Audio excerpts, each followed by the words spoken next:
Oo, di ba?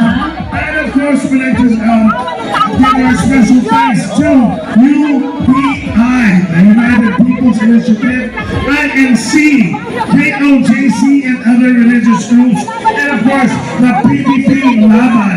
Maraming salamat. Palakpakan naman natin sila! Yes! Yes! Siyempre, nagpapasalamat tayo, partner, sa ating mga kapulisan din dito, yung mga ating mga bombero at iba pa po na natin ito ngayon na nagbabantay po para siguraduhin ligtas ang ating pagtitipon ngayong araw na ito. Secure. Siyempre, naglalaman natin dito ang pananagutan, katarungan at karapatan.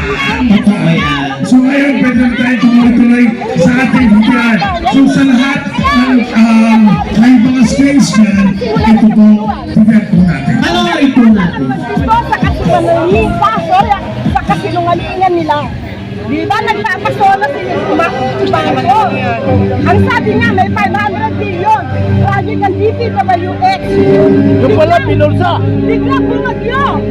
Ano ibig sabihin nun? Doon nagsimula yun. Siguro yung iba po, second floor talaga.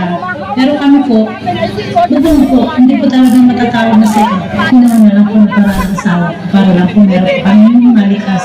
Hindi na po talaga siya pwedeng tirahan. Lagi po kasi siya may tubig. Dito po kami dumadaan. Nagbabangka po kami. Kung iba po, pag talaga po malaki na po ang tubig, mag-i-evacuate po sila din sa decks na kumakain. Ang dami po nahihirapan.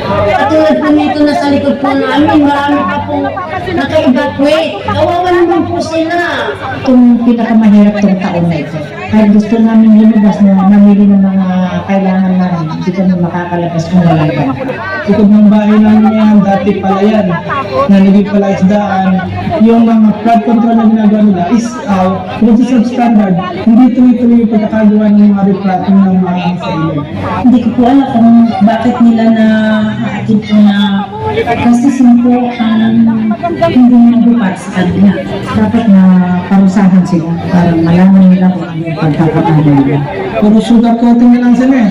Obvious naman na nagkakaroon ng paglilinis sa ano eh, sa investigasyon eh. Parang wala naman po nangyayari na eh. Hanggang sa ngayon, parang wala pa po talaga silang action na ginagawa.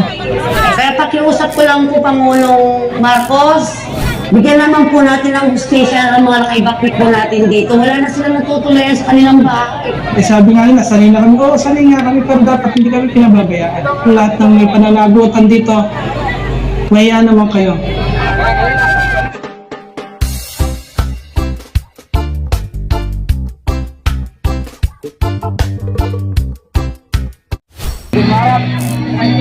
Sa mga nakakalalang kanta nito, Ayan guys, sinarangan na yung ano. para sa mga kurap.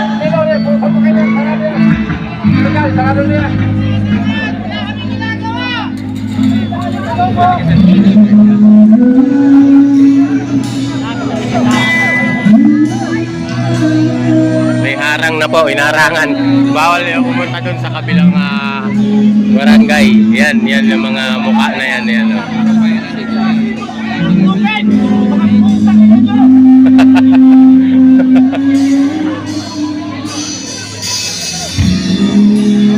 Inarangan na nila. Ayan guys, inarangan na nila. Oh.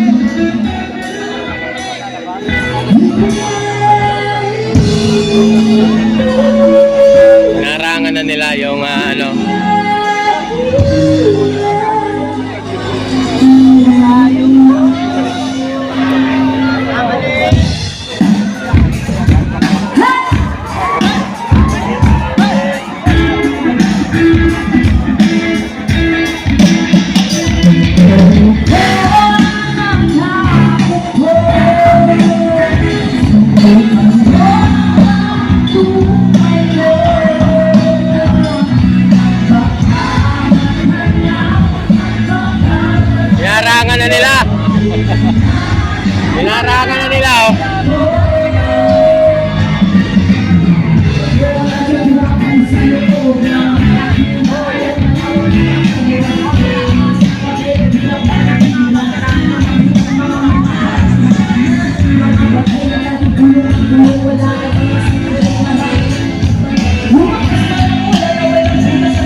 Huwag kang masyado hanggang.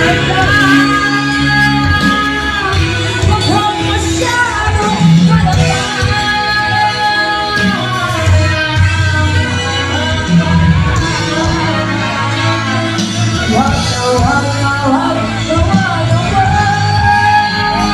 Ayan sila.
Thank you for 1452 and Andrea Andres.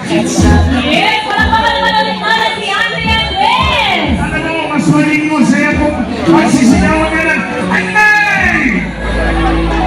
Ang hina naman! Ay! O, di na sa side! Ay! Sabay-sabay! Ay! Dapat dapat! Ayaw nang dapat-dapat! Ha? Ayan! Napakakita naman ang performance ngayon, mga kapatid, di ba? Nakakatawa, tapos na yung ano, tapos na yung bahay, tapos si Andrea. Nakakapicture.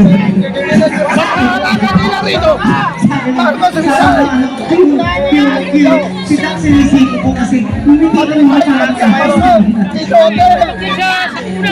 Okay. Bago tayo pumunta sa isang special na BPR, nasa namin ang i-announce mga kaibigan, pagpakalagay sa mga trash bin lahat ng pinagkakainan at pinagkainuman ninyo. Clean and Zubong Mga DSQC, Department of Sanitation. So lahat ng mga kalat po natin, be sure na itapon natin sa karampatang trash bin. Yes! Meron po tayo mga designated area para po sa ating mga pinagkainan, sa mga pinag-inuman po natin, mga bottled water at nature po, na lahat po yan ay maitapon po natin ang ating. Talagang kasi yung partner ko rin sa itang crush bin. Trash bins. Arte mo. Thank you so much, guys. Oo, di ba? And of course, we'd like to give our special thanks to UPI, the United People's Initiative, INC, KOJC, and other religious groups, and of course, the PPP Laban. Maraming salamat. Palakpakan naman natin sila! Yes! Yes! Siyempre, nagpapasalamat tayo, partner, sa ating mga kapulisan din dito, yung mga ating mga bombero at iba pa po na narito ngayon na nagbabantay po para siguraduhin ligtas ang ating pagtitipon ngayong araw na ito. Secure. Siyempre, naglalaman natin dito ang pananagutan, katarungan at karapatan. Totoo yan. So ngayon, pwede na tayo tumuloy-tuloy sa ating hukyan. So sa lahat ng may mga screens dyan, ito po, hukyan po natin. Ano ang ito natin? Sa kasinungalingan nila. Di ba nagpapasola si Bangko? Ang sabi niya may 500 billion. Project ng DPWH. Yung pala pinulsa. Bigla bumagyo. Ano ibig sabihin nun? Doon nagsimula ngayon. Siguro yung iba po, second floor talaga. Pero kami po, bubong po, hindi po talaga matatawag na second. Ginawa na lang po ng paraan ng asawa ko para lang po meron po kami malikas. Hindi na po talaga siya pwedeng tirahan. Lagi po kasi siya may tubig. Dito po kami dumadaan. Nagbabangka po kami. Kung iba po, pag talaga po malaki na po ang tubig, nag-i-evacuate po sila din sa decks na kumakain. Ang dami po nahihirapan. Katulad po nito na sa likod po namin, marami pa po naka-evacuate. Kawawa naman po sila. Itong pinakamahirap tong taon na ito. Kahit gusto namin lumabas na mamili ng mga kailangan namin, hindi kami makakalabas kung wala ba. Likod ng bahay namin yan, dati palayan, na naging palaisdaan. Yung mga flood control na ginagawa nila is out, which is substandard. Hindi tuloy-tuloy yung pagkakagawa ng mga replating ng mga sa ilog. Hindi ko po alam kung bakit nila na atin po na gastusin po ang hindi nagbupat sa kanila. Dapat na parusahan sila para malaman nila kung ano yung pagkakaalam nila. Puro sugar coating na lang sila eh. Obvious naman na nagkakaroon ng pagliliis sa ano eh, sa investigasyon eh. Parang wala naman po nangyayari na eh. Hanggang sa ngayon, parang wala pa po talaga silang action na ginagawa. Kaya pakiusap ko lang po Pangulong Marcos, bigyan naman po natin ng justisya ang mga naka-evacuate po natin dito. Wala na sila natutulayan sa kanilang bahay. Eh sabi nga nila, sanay na kami. Oo, sanay nga kami, pero dapat hindi kami pinababayaan. Kung lahat ng may pananagutan dito, maya naman kayo.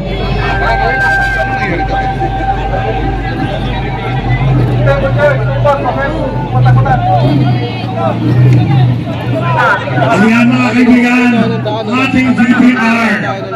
Ito ay patungkol sa baha. Yes, dahil alam naman natin, kapatid, na iba talaga ang pinagdaanan ng ating mga kababayan sa nagdaang baha.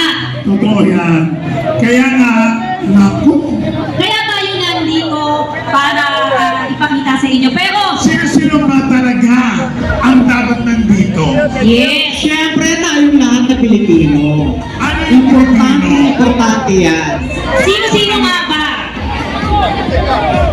Unang-una, ang mga padre dito niyan patuloy na nag-aalala sa matrikula, kaligtasan at seguridad ng kanyang mga anak. At hindi lamang yan, syempre, ang mga ilaw ng tahanang namumblema sa pagkain at pang-araw-araw na pangangailangan.